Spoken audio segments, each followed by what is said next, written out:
Don మీడియాకు స్వాగతం. నకిలీ మీడియా మాఫియా అరాచకాలు పార్ట్ 17. ప్రతి ఆదివారం ప్రత్యేక కథనాలు. పశ్చిమ గోదావరి జిల్లా తాడేపల్లిగూడెం కేంద్రంగా నకిలీ మీడియా మాఫియాలోని కొందరు వ్యక్తుల పేర్లు తలుచుకోవడానికి చాలా మంది భయపడిపోతున్నారు. ఆ మీడియా మాఫియాలో కీలక వ్యక్తులుగా ఉన్న కొందరిపై ఒక ఫోక్సో కేసు, మరో నాన్ బెయిల్ కేసులతో పాటు పలు సెక్షన్లతో కొన్ని స్టేషన్లో క్రిమినల్ కేసులు నమోదై ఉన్న పోలీసు అధికారులు ఇప్పటికీ ఎలాంటి చర్యలు చేపట్టకపోవడంతో ఆ మీడియా మాఫియా బారిన పడుతున్న చాలా మంది ఫిర్యాదు చేసిన చర్యలు ఉండవని, పైగా తమని టార్గెట్ చేస్తున్నారని ఆవేదనను వ్యక్తం చేస్తున్నారు.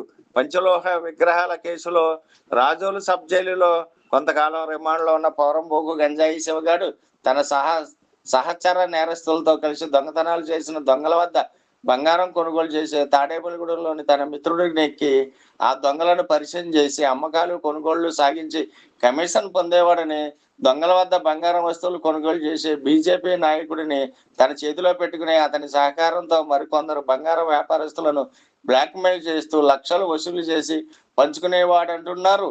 కోనసీమ జిల్లా పోలీసులు ఈ మీడియా మాఫియా ముసుగులో ఉన్న పోరంబోకు గంజాయి శివగాడిని కూడా తీసుకెళ్లి తమదైన పద్ధతిలో విచారిస్తే శివగాడితో పాటు పలు దొంగతనాల్లో కీలక పాత్ర పోషిస్తున్న గుర్రం వెంకటేశ్వరరావును కూడా పోలీసులు విచారించాల్సిన అవసరం ఉందని అంటున్నారు.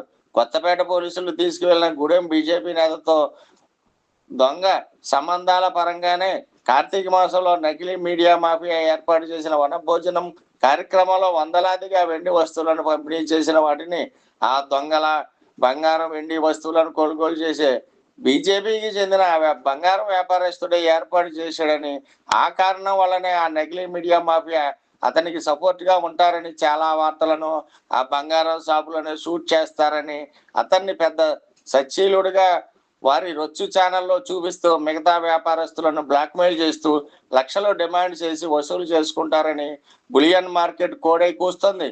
ముందుగా దొంగలు దొంగిలించిన వస్తువులను పోరంబోకు గంజాయి శివగాడు ద్వారాగా ఆ బీజేపీ నేత బంగారం షాపునకు తీసుకువెళ్తాడని, అక్కడ ఎలాగో దొంగ బంగారం కాబట్టి లక్షల్లో విలువ చేసే బంగారాన్ని వేలల్లో కొనుగోలు చేయడానికి అడ్డంగా బేరమాడతారని, దొంగలు వీరు అడిగిన రేటుకి ఇస్తే సరే, ఒకవేళ ఇవ్వకపోతే వారి వెనకాలే తమ మనుషులను పంపి ఏ షాపులో అమ్ముతున్నాడో చూసుకుని అక్కడికి నకిలీ మీడియా మాఫియాను ఆ వ్యాపారస్తులు పంపించి ఆ వ్యాపారస్తులను దొంగలను బెదిరించి లక్షలు డిమాండ్ చేసి వసూలు చేసుకుంటారని తెలిసింది. కొన్ని సందర్భాల్లో ఆ బంగారం షాపు నిర్వహించే బీజేపీ నాయకుడు చాలా నీతిమంతుడిగా పోజులు ఇస్తూ పోలీసులకు సమాచారం అందిస్తాడని అంటున్నారు. ఆ బంగారం వ్యాపారి చీటింగ్ పనులు తట్టుకోలేక బులియన్ మార్కెట్ యూనియన్ నుండి సదరు బీజేపీ బంగారం వ్యాపారస్తుడిని సస్పెండ్ చేశారని తెలిసింది. అతనితో ప్రత్యక్ష సంబంధాలు కొనసాగిస్తున్న నకిలీ మీడియా మాఫియా వ్యక్తులను కూడా విచారిస్తే ఇలా చాలా దొంగతనాలు బయటపడి పెద్ద ఎత్తున బంగారం, వెండి, నగదు స్వాధీనం చేసుకోవచ్చని వారి గురించి బాగా తెలిసిన వారు అంటున్నారు. విశ్వసనీయ వార్తల సమాహారమే మన డాన్ మీడియా. మన డాన్ మీడియాను లైక్ చేయండి, షేర్ చేయండి, సబ్స్క్రైబ్ చేయండి, మరికొందరితో చేయించండి. ధన్యవాదములు.